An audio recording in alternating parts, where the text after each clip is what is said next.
All right, this press release is concerning the investigation of 12th Avenue North of the homicide we had there. No one is in custody on this case. Our prayers go out to the family. And on August the 12th, about 9 p.m., 911 received a call, and first responders with the city of Amory and MedStat responded to the residents at 12th Avenue North in the city limits. Monroe County Sheriff's Department and Monroe County Coroner's Office were already aware and assisted our department with whatever we needed. When responders arrived, it was determined that a crime had been committed, and the Mississippi Bureau of Investigations, along with the State Crime Lab, were requested. The scene was processed by the State Crime Laboratory technicians. Our office does not make it a practice to release names of victims in crime. We have had numerous agencies working alongside with us from the minute this call came in till now, and it's still not stopping. Those agencies include the Amory Fire Department, MedStat, Monroe County Sheriff's Office, Mississippi Game and Fish, Monroe County Search and Rescue Team, Mississippi Highway Patrol, Mississippi Bureau of Mississippi Bureau of Investigation, the Monroe County Justice Court, the First Judicial District, John Whittle, District Attorney, and his staff, along with the First Judicial District Circuit Court judges. Also, if I failed to mention, the Monroe County Justice Court judges. Since that post, the social media post was pushed out with what we could release that night. Since that post, we have not had any information that could be released to the public without compromising the integrity of this case. All leads that have come in are being investigated.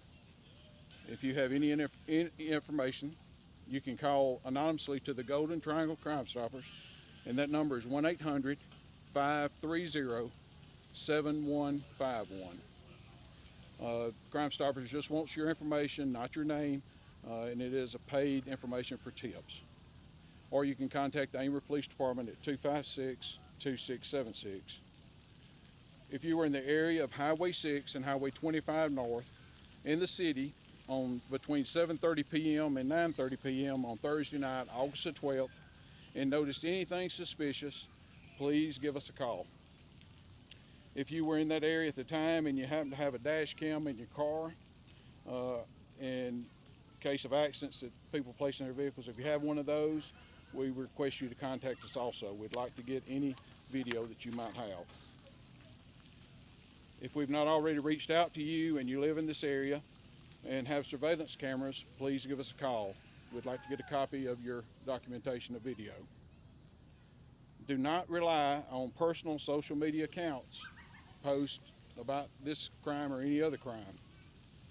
We will release any info via social media and other media outlets if anything needs to be and can be released about this case. An incident was reported last night in the north part of Amory. That information is being investigated. We still live in the same small town we've always lived in.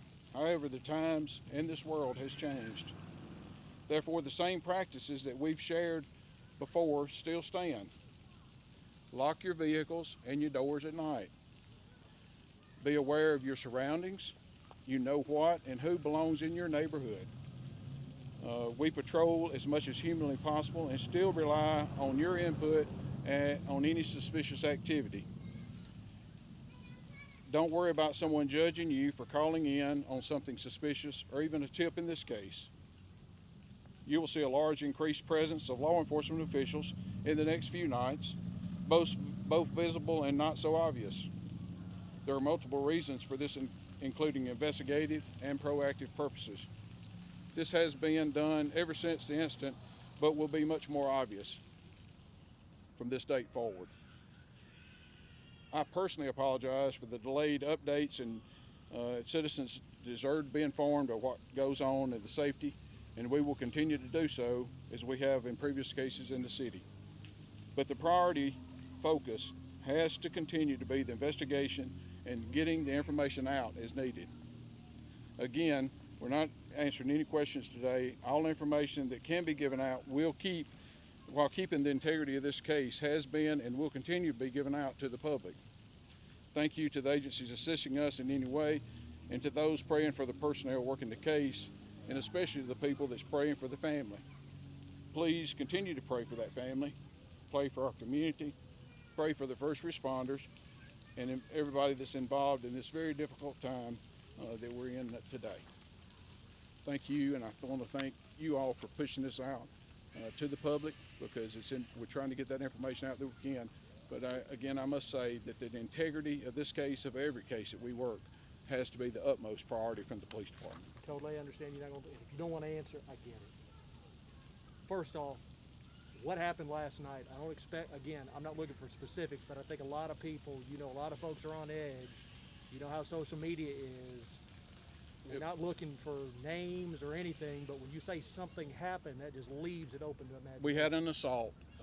The suspect is unknown. No information on the suspect. It's just an assault against a female that was in a residential area. But she got away, everything? Yeah, she's fine. No medical attention, no anything, but she was assaulted. Is there any connection? At this time, I'm not able to say there is or is not. There's not substantial information that I can go into that, but at this time, there's nothing to say yes, and there's really not anything to say no, but definitely not anything to say it's connected to the incident that happened on Thursday night. One more thing. You've been at this for a long time. I can't remember anything like this, a homicide, let alone a circumstance. Can you? I mean, you've been at this for a while. Yeah, we're pretty quiet, thank goodness. But there are things that happen in our community, have happened. We've had instances of home invasions. We've had that happen several years ago. Seriously injured person was in that case, didn't lose his life. We've had several cases along the way. We don't have a lot of homicides, but we do have our share of those based on the per capita. There are some here, and it's been probably about 3 years ago, I think, since the last one. But they do happen. So I can't say any more than that. It is. It's the day and time we live in. And it's not always good. People's people, no matter where you put them. I'm sorry, y'all. I didn't mean to just take it. Okay. Mayor, you want to say anything? Yeah. Just on behalf of myself and the alderman, I'd like to extend special prayers out to the family and to the people that were involved. Obviously, as you can see here today, there's a lot of agencies involved, a lot of hard work going on behind the scenes. We will get to the bottom of this. We will find the perpetrator, and we will bring them to justice. But just want to thank all the agencies that are out today and all the hard work that's going on behind the scenes that maybe you necessarily don't see.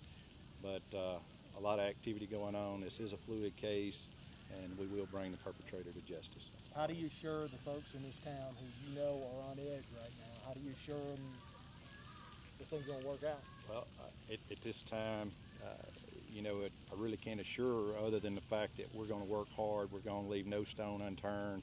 At this time, you can see by the brute force of agencies behind us here that we will work hour upon hour and ensure that this perpetrator is brought to justice.